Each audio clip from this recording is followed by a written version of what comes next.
Hello दोस्तों, अभी हम लोगों का रेगुलर लगभग क्लास चल रहा है बोर्ड मास का। बोर्ड मास पिछली क्लास में हम लोग पढ़े थे और उसका कुछ कुछ इक्वेशन भी सॉल्व किए थे। अभी हमारे सामने एक इक्वेशन है जिसमें बोर्ड मास अप्लाई किया गया है। अब हम लोग सीखेंगे समीकरण हल करना कैसे, समीकरण कैसे हल किया जाता है। ठीक है, हिंदी में समीकरण बोलते हैं, इंग्लिश में इक्वेशन बोलते हैं। उस चीज़ को आज हम लोग सॉल्व करेंगे। इसमें भी बोर्ड मास अप्लाई होगा, चाहे कोई भी इक्वेशन हो उसमें बोर्ड मास अप्लाई होता ही होता है।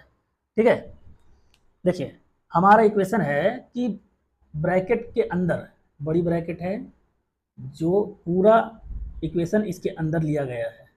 ठीक है, ब्रैकेट के अंदर आ जाते हैं 45 है प्लस करली ब्रैकेट 2 का क्यूब है मल्टीप्लाई है, फिर स्मॉल ब्रैकेट के अंदर एक ऑपरेशन है 3 - 1 और पूरा ब्रैकेट के बाहर मेरा है -8। बोल रहा है इसको सॉल्व कीजिए। कैसे सॉल्व करेंगे आइए करते हैं। बोर्ड मास के थ्रू हम लोग देखेंगे कि सबसे पहले हम लोग स्मॉल ब्रैकेट का काम करते हैं, तो हम लोग एक स्टेप लेंगे, साथ साथ करली ब्रैकेट का भी काम कर देंगे, कोई दिक्कत नहीं है।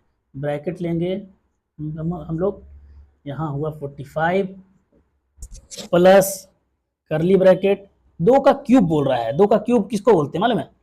2 का क्यूब का मतलब है कि 2 को 3 बार मल्टीप्लाई करना है, 2 इंटू 2 इंटू 2। ठीक है, इससे मल्टीप्लाई करेंगे इसको, जो भी रिजल्ट आएगा उसको मल्टीप्लाई करेंगे इससे। तो हम देखेंगे कि 2 गुना 2 मेरा हो जाएगा 4 और 4 गुना 2 हो जाएगा मेरा 8। यही होगा, तो मेरा यहाँ पे आ जाएगा 8।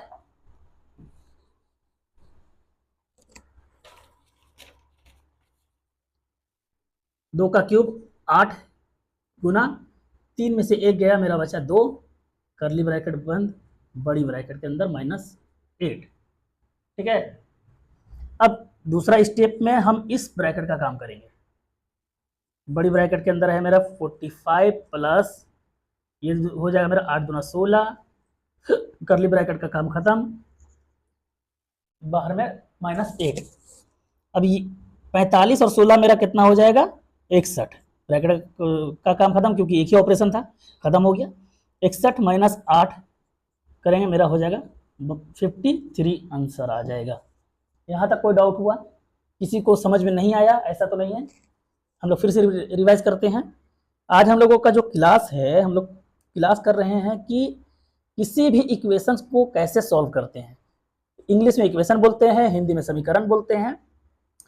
ये हमारा एक इक्वेशन है जिसमें हम लोग बोर्ड मास अप्लाई करेंगे।